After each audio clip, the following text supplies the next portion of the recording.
I'm really thankful for community, and it's a privilege to be able to be part of a community that really cares for one another. I am thankful for community. I am thankful for a community that serves with me, loves me, and supports me with everything in life. I'm thankful for friends who are always there when you need them. Everyone being there for life group, for fun, having fun this year. I'm thankful that the Lord brought me to Waypoint, because with that, not only did I meet a lot of awesome people, it also gave me the opportunity to grow my faith in Jesus and do that with people that I love and that really care for me. Firstly, life group was just a great experience for me. I met so many different people and so many people that I find, I don't know, like a basis of faith with that helped me to grow as a person. Definitely very thankful for community, especially the Waypoint community. I'm thankful for my parents and my husband, especially for the support through the year, and for the Waypoint community, and especially for our life group. They've been a support through the year, and I absolutely love the times with them. It's like a family sitting around a kitchen table. Mostly for all the blessings that God has bestowed on us for this year. En is ons dankbaar om vele dinge deel te neem as wat die gemeenskap doen.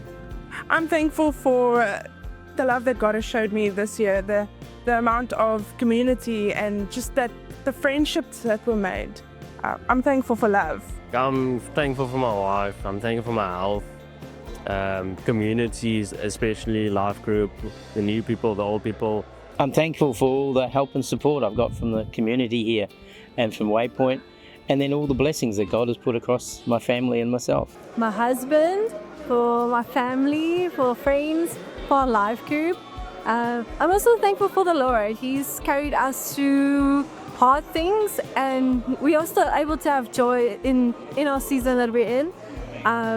Yeah, that's what I'm thankful for. God came through with amazing opportunities and really blessed me. So I'm fortunate enough to have an opportunity where, I don't have to stress about studying or stuff like that. So I'm really thankful for the opportunity that God presents me with. Like Lizelle said, the Lord really carried us through highs and lows, and every wilderness He's there with us, even though it sucks. Yeah, we're grateful that He actually cares enough to help us get refined. Community. We had an incredible year, and we're just really pressed into having people support us and supporting people. And I think it's something we take for granted really quickly, is that we are part of a community, and we're part of a faith community and a family of people. We have had so much happening through this year. A lot of real life events in people's lives, and just to have people and real relationships be a part of all of that takes the edge off the challenges, the hardship, the heartache, and just the amazing opportunity to do life with people is what I'm thankful for. Ons was by die kinders op Isle of Man van einde April. So en ons is baie bevoorreg en geseënd, en ons is dankbaar vir ons goeie gesondheid. I'm thankful for two events that I was able to attend this year, and the impact it had on men that joined me on those two trips. I'm thankful for all the men's groups that I've attended. I'm thankful for this amazing team we have at Waypoint. From Marika through Tian, too many names to mention, but I am super thankful for your dedication, for your help, for your heart, and just bringing us an amazing Sunday experience, for the activities during the week, for community that is being brought together because of all the hours that you put in. So thank you, thank you, thank you. En ek is dankbaar vir Here vir al die geleenthede wat gehad het hierdie jaar, en ek is ook groot dankbaar om deel te wees van so 'n goeie span as Waypoint se band en die klank kan doen vir hulle, en dankie. I am thankful this year for old friends, for new friends, for every single volunteer, especially the ones that were in the crawler space looking after my daughter Wilmine. They are phenomenal people.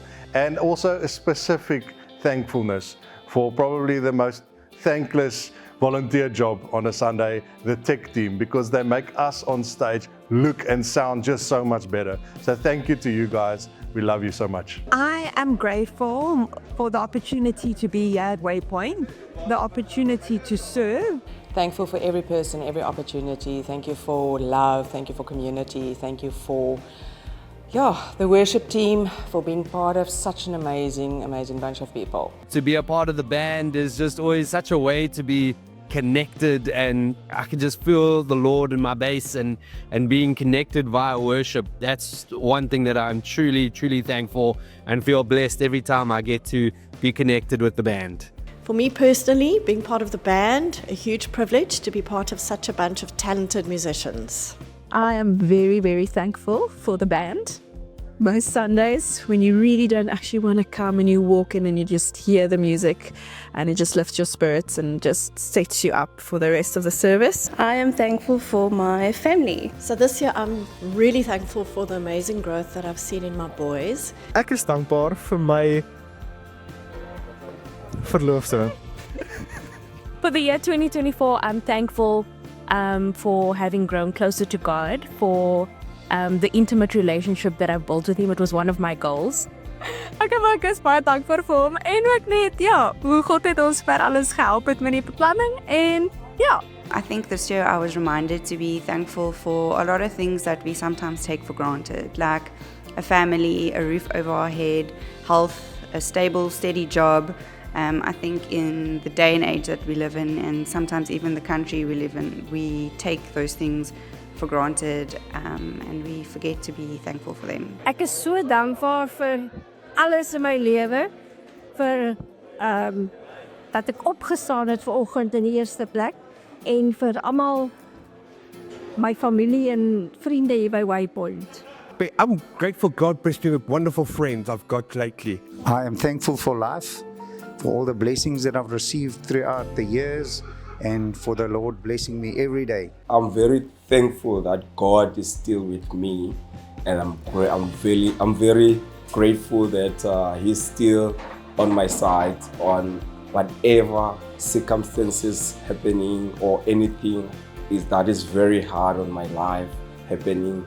Then I'm really thankful about it. Thank you. This year, I've been especially thankful for Peter, our wonderful barista, who made absolutely delicious iced coffees. Ek is dankbaar vir hoe God regtig Waypoint so gebless het en hoe ons hierdie journey almal saam kon doen as 'n community, gaan van agter oom Jacques se huis na in 'n restaurant en by Londpark en waar ons nou ons huis gevind het. En ek is baie dankbaar vir al die mense in die community en dat ons almal joyful kan wees saam en dat ons almal ook saam kan huil en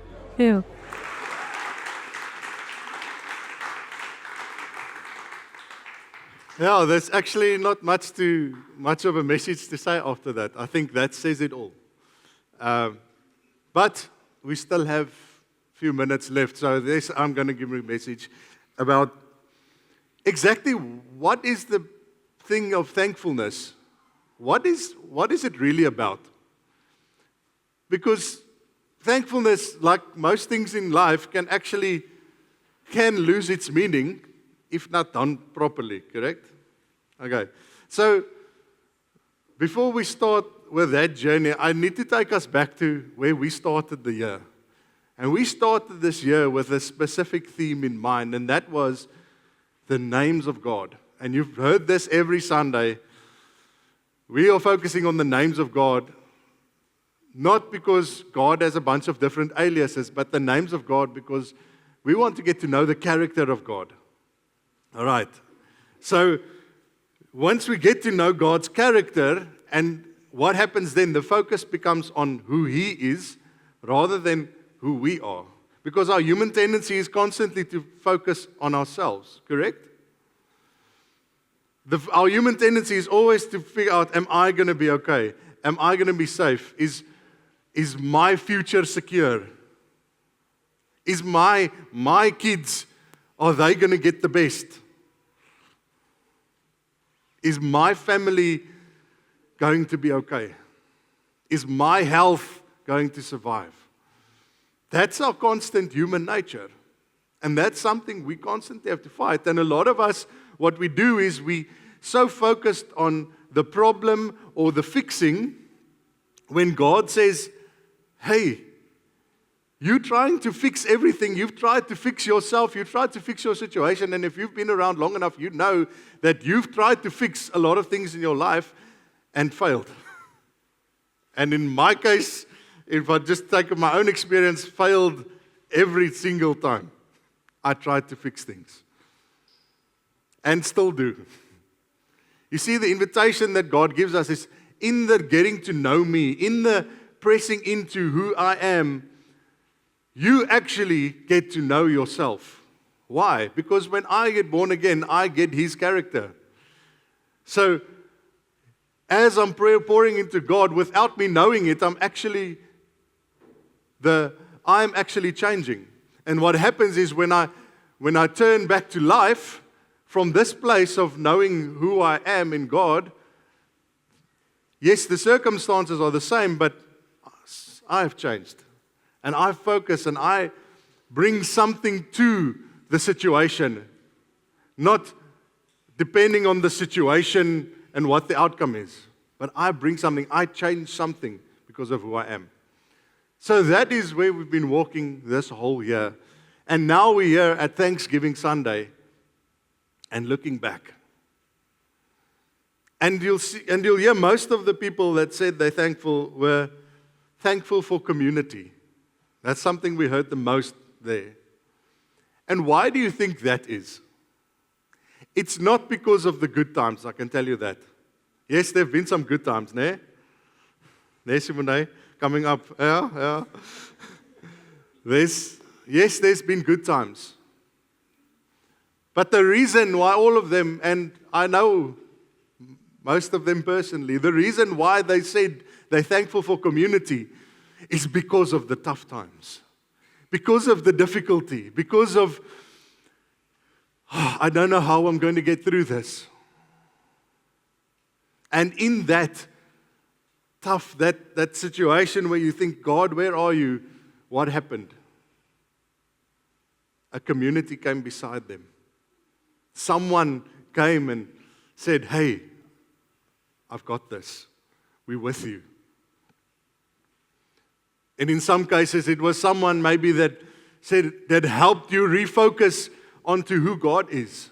That had to remind you who you are when you say you're a Christian, so that you can stand on the truth instead of listening to what other people say. And for a lot of people, they were thankful for the blessings of God. And that's the amazing part, is that God blesses us because we're His children. The same way that you as a parent want to bless your kids, you want to have the best for your kids. You don't want to constantly say no to your kid. You want to bless them. You want to spoil them. Yes, God's exactly the same way. So where does thankfulness come into this story? Because the reason why we're doing Thanksgiving Sunday now is not because of Thanksgiving. I hope you hear what I'm saying. It's quite coincidental that Thanksgiving was this week in America.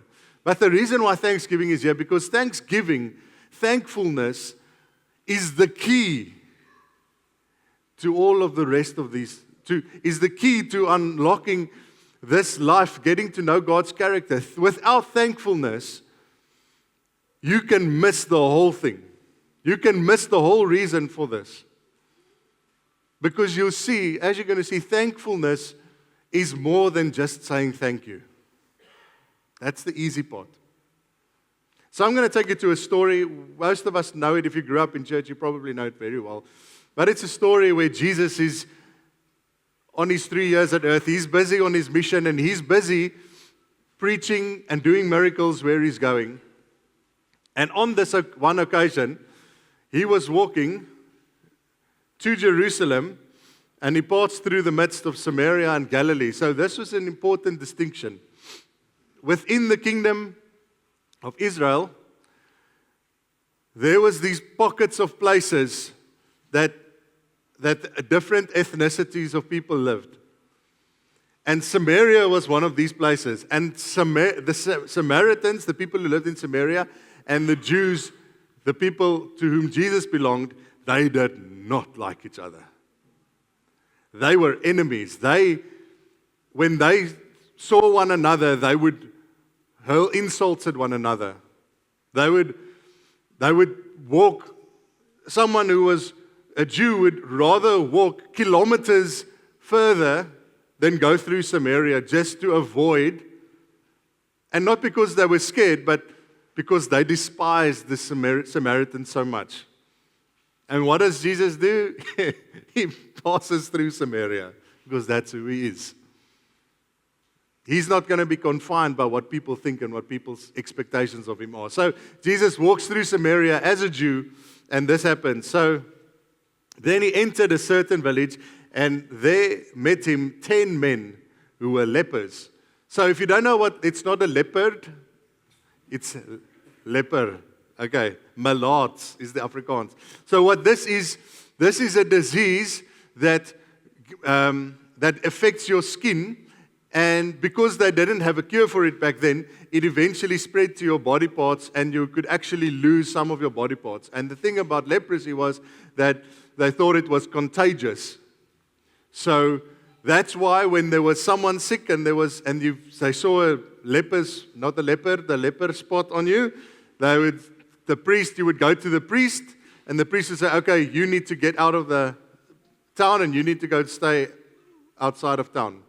Basically in the bush. Go and grab your stuff, make a tent, and go and stay in the bush. And you can only come back once you've shown the priest that you are cured. And he will decide whether you are allowed back into society. So basically, when you become a leper, when that spot comes and you see it, and here's the thing is, as it spreads, you can't hide it. So I bet the first few people, when you initially get it, you're probably trying to hide it. But eventually, you will get caught out. And I can just imagine how these people were feeling, because that sometimes happens in life. Something just throws you off, whether it is something health-related, whether it is your job security, whether it is death in the family, or something happened, or it's a relationship that just ended out of the blue. And it has the ability to just throw your life off kilter completely. And I can just imagine how these guys were feeling, and one moment, one spot changed their whole life. They had to say goodbye to their families in most cases, lose their jobs, and basically go into survival mode. And so these lepers, they stood far off, obviously. And they lifted their voices and said, Jesus, Master, have mercy on us. And what they're actually telling Jesus is, Jesus, please see us. Please take notice of us. We know you are not, you are way too worthy to be seen with folks like us. We've lost everything. But Jesus, find it in your heart to see us, to have mercy on us. And so, one more thing. And because of the prevailing belief at the time was, if something was wrong with you, whether you had a disability or even became a leper, because it was a highly spiritual society, people would often connect it to, you have done something wrong to deserve this. Or someone in your family messed up, and that's why this has come over you.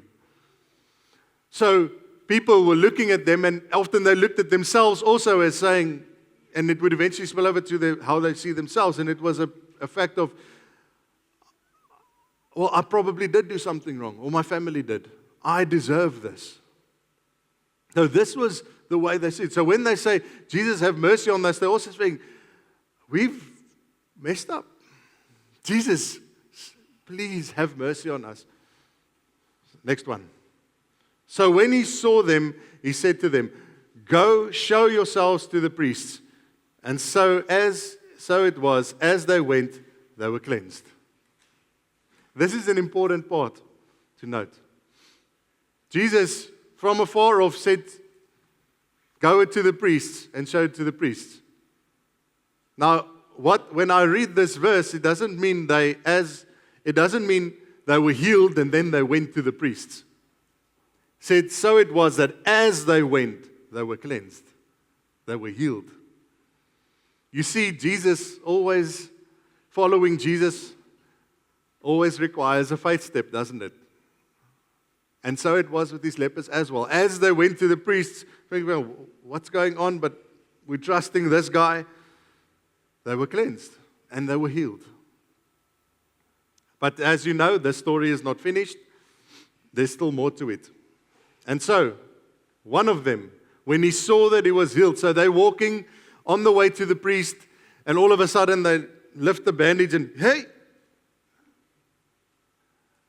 And I bet it was probably all at the same time. Because as soon as one saw it, they all checked to see, have you also got it? Yeah. And so, one of them saw that he was healed and returned with a loud voice and glorified God.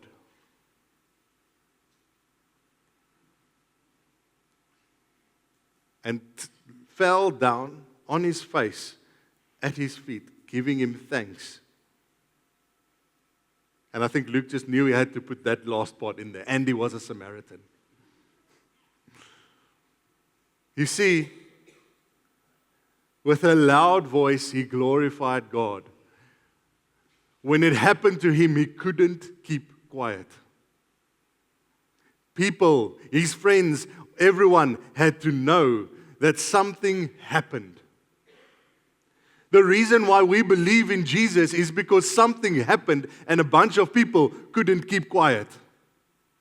They believed it with all their hearts, that something miraculous happened. A man who claimed to be the Son of God died and was 3 days later rose from the dead. And they saw him with his own eyes. They touched him with their hands. Thomas even put his finger in the wound where they hit the nails. And these guys could not keep quiet because their lives were forever changed. We believe in Jesus because something happened.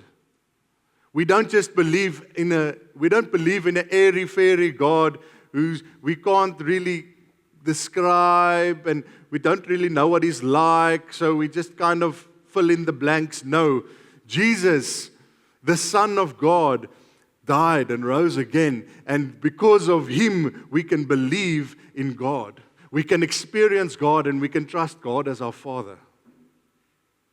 You see, and this Samaritan understood something about when something happens to me, I cannot keep quiet. And when you look at thankfulness, because Luke is giving us a key here to what thankfulness is about. Being thankful is not just saying thank you. Being thankful is actually testifying, glorifying God, telling of who God is and what God has done for me. That is a crucial part of thankfulness, not just saying thank you. And he fell down at his face, giving him thanks. You see, the next part of thankfulness is very important. Is in order to be thankful, you have to lose. You have to know what it feels like to lose. You know, we talked at the men's group on Friday morning. You guys should join us. It's like a bunch of oaks. Some real talk. You know, and we were sharing with one another, what does it look like when we are there for one another? Because a lot of people are thankful for community. Now, what does that look like? Because sometimes you get people that, all they do is they just ask and ask and ask. And sometimes you get people, that all they do is give, and they never ask. And you see what the danger for a lot of us is we're thankful, but we've never asked for help. We're thankful for everything we've got. And in a lot of cases, that God blessed us. In a lot of cases, we made it work ourselves. And in this fine balance, we've got so much to be thankful for. But when you really dig back and you ask yourself, and you ask them, have you ever asked for help? Have I ever asked for help? The answer would more often than not be no. Why? Because we all have pride. You see the danger. Brené Brown, in her book, she talks about this. She's an author. She says that if you give freely, but you can never receive freely, you will always give with judgment. Ne? How often? We all are there. We all have pride. We all feel we need to put up this face. Oh, I'm so thankful for everything I've got. But in order to be truly thankful, you need to know what it is to lose. You need to know what it is to ask for help. To say, Jesus, have mercy on me. To say, my Buddha, my sister, I need help. I need you to help me, to show me, to extend a loving hand. If we are not there, our thankfulness will just be words. It will just stay at thank you. It will be a thank you, but your words will say, we're done here. That's enough. And he was a Samaritan. I just love that detail. This was someone who Jesus was supposed to be hating and who this guy was supposed to be hating. So Jesus answered, were there not 10 cleansed? But where are the 9? Were not any found who returned to give glory to God except this foreigner? You see, I believe Jesus was genuinely surprised at this. Because you see, Jesus was on his way to Jerusalem. So this was close to the end of his ministry because he knew this all was going to end in Jerusalem. This was the final act of his time on earth. And so he's been doing this now for almost 3 years. And every time Jesus was there, praying, breaking bread, eating with people, doing miracles, what did Jesus do every time? He said, thank you, Father. We thank you, Father, for what you're about to do, for what you're about to give, for the food that we have to eat. Jesus' whole life, his whole ministry was branded, was earmarked by a thankful heart, showing thankfulness to his Father.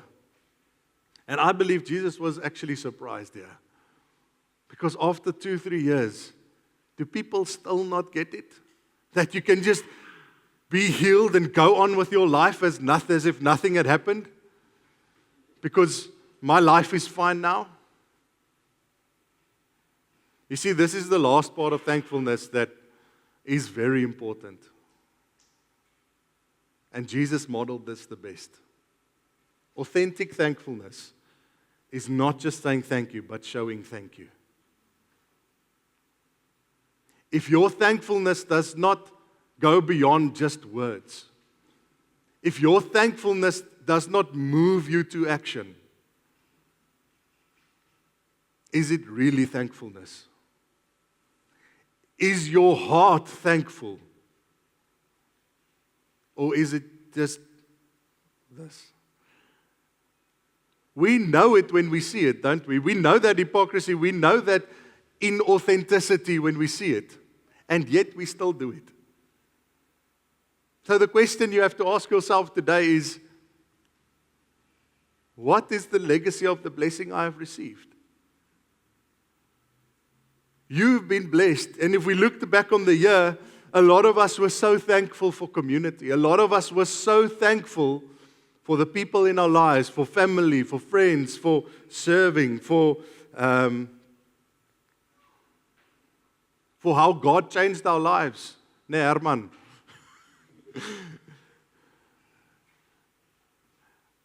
What is the legacy of that blessing that you've received? How does that blessing go into someone else? Into the next generation? How does your life, how does your impact become a story that someone else testifies of? and say, hey, if I'd not met Eli, I would not be where I am today. If it wasn't for Monique, I don't know where I would have been. I wouldn't have met God. I wouldn't have seen the love of God. Isn't that what life is really about? Isn't that what Jesus came to model for us? So the question to ask yourself this morning is this exact. What legacy of the blessing? What is the legacy of the blessing I've received? Who is benefiting from your thankfulness? Or is it just you? If you walked with us a while now, you know that this is the common thread in everything we do, try and do. We don't always get it right. But Christianity, following Jesus, does not stop at me. It starts with Jesus and what He modeled. And love for God is reflected in love for others. You cannot love God and not love others. It has to, those two walk hand in hand. Jesus said, now go and love people as I have loved you. You can't be mutually exclusive. What did religion do? Religion said, if you love God and you give offers to God, you can paint over the mistakes and the people you've burnt along the way. As long as you bring to God the offering. And Jesus said, no. When you come to the altar of God and bring Him offering and something is wrong with a brother and you and someone is not good, God can wait. You need to make right. You need to show love. Why? Because every person out there, outside of these walls, is someone God cares about and loves. And His plan for them to get into relationship with Him is you. He doesn't have a plan B, guys. You are it. You are the church, not these walls. And so next year, we're going to be focusing on this. How does your thankfulness translate to others? So our theme for next year is something that Jesus modeled. It's something that was modeled in the Jewish culture. And when Jesus arrived and called the disciples, He called them to follow Him. He called them into this word, apprenticeship. To be a happy, to walk with, to learn, to study, to do life with, to follow everywhere they go. What an apprentice does in the apprenticeship, he's constantly in the apprentice's, the master's presence. He's constantly figuring out what to do. He's constantly mimicking what the master is doing. Because that's how the master, that's how the apprentice, the guy who is teaching, that's how his legacy continues. So Jesus has now put the legacy onto you. He's showing you. So the apprenticeship theme is going two ways. Yes, we are going to learn how to be apprentices of God and of Jesus, to learn from Jesus how to be an apprentice, how to apply, not just believe, not just talk it, but how to apply this new life into this world. But also, who are your apprentices? Who are you walking with? Who is your legacy? Something to think about, isn't it? But it's exciting, guys. Isn't that what's worth living? Isn't that what it's worth getting up for? We don't live for earthly things. We know this. And yet we get caught in that trap. Isn't it better for guys to walk with other guys and figuring this thing out together and being there, taking hands? And women, you guys do it much better than us, I'll tell you that. Us guys, we're still trying to figure it out.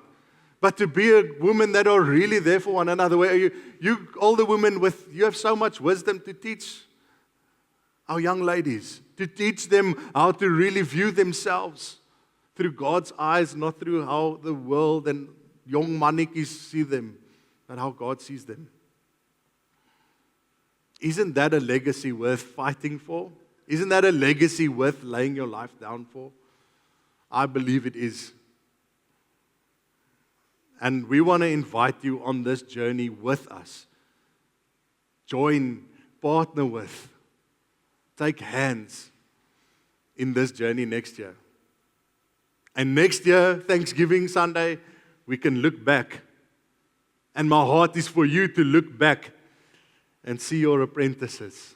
Last week, Leslie talked about your 6, and you'll look back and say, hey, look at my 6. We've made it. Another year. That's our heart for next year. So you are invited to join us. And if you want to check out, today we're launching our calendar for next year. Yes, all our events, all our series, it's all on the calendar. So you can go to the app. If you have the Waypoint app, you can go onto the calendar function and you'll see it all there. So you don't miss anything. And we'll keep reminding you. Each month we'll remind you. Send out a physical calendar for the guys who like the iPaper, so that you don't miss what we believe God wants to do. But I want to ask you something. If you're the guest here, you are just welcome to be and to enjoy and to receive. But if you've been coming a while and I dare say it, almost whispering that you are a Waypointer, we want to invite you into something more. Not just to attend, but to become. To let your thankfulness leave a legacy. So who are you taking by the hand? In some cases, dragging by the hand. Who is your 6? As Leslie said. We're going to end today in a song. I want to invite the musicians on stage. So this year I've tapped back into my creativity for the first time in a long time. And so I've written a song for today as I was preparing for this message. And this song is a recap of our theme for the year. And the heart behind this song is actually just a declaration. You see, you can be thankful, you can try and live this thankfulness, but if you are not in a place where you acknowledge who God is, and you're not in a place where your focus is on Him, you are constantly going to try and do this in your own way, in your own energy. So as you sing the song, you're obviously not going to know it because it's the first time we're playing this song. But I want to encourage you, you sing the words or speak the words with us today. And let the words go to your heart, and then let it go into action. And over time, you'll see, wow, something has changed. But it starts today. So I want to encourage you to sing along if you want. Or maybe you just want to reflect. That's also all right. But this is our declaration. This is our prayer for today. So if you want to sit, you can sit. If you want to stand, you can stand. If you want to run around, do so cautiously. And I'm kidding. But this is a declaration from my heart. I believe God has put on my heart.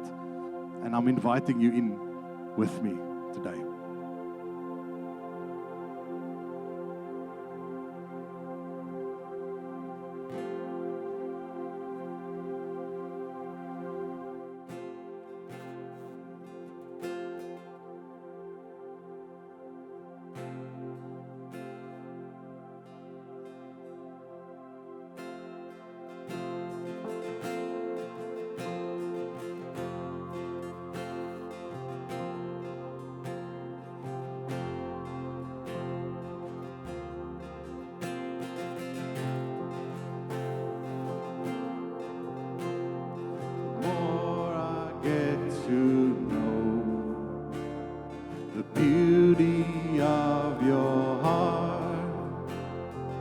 Thankfulness takes hold. songs of you resound. You're the God who creates, the God who can save, the God who restores, the rock standing sure. You're the God who sees me, Jesus the vine, forever mine, the God who provides, Jehovah Jireh. You are the God of all of me. The more I get to know the beauty of your heart, thankfulness takes hold, and songs of you resound, songs of who you are, and songs of what you've done, songs that set men free, that glorifies the King, the God who creates, the God who can save, the God who restores, the rock standing sure. You're the God who sees me, Jesus the vine, forever mine, God who provides, Jehovah Jireh. You are the God of all of me. You're the God who can save, the God who restores, the God I'm standing on.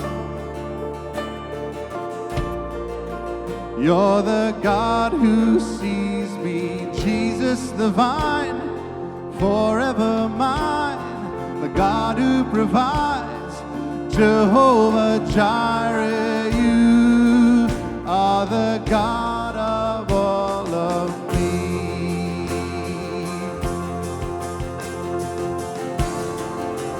You're the God of all of me.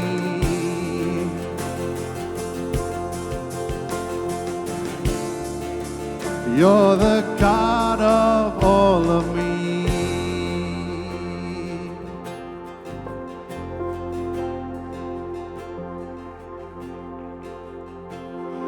Thank you so much for joining us today. It was just so much fun. Hello.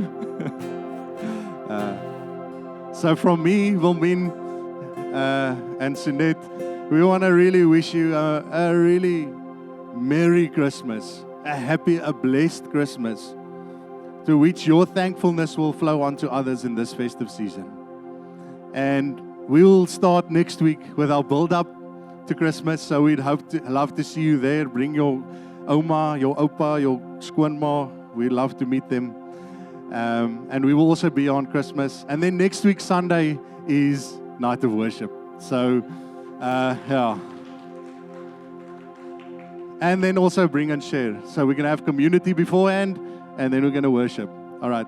Have a fantastic week, guys, and we'll see you next week. Cheers.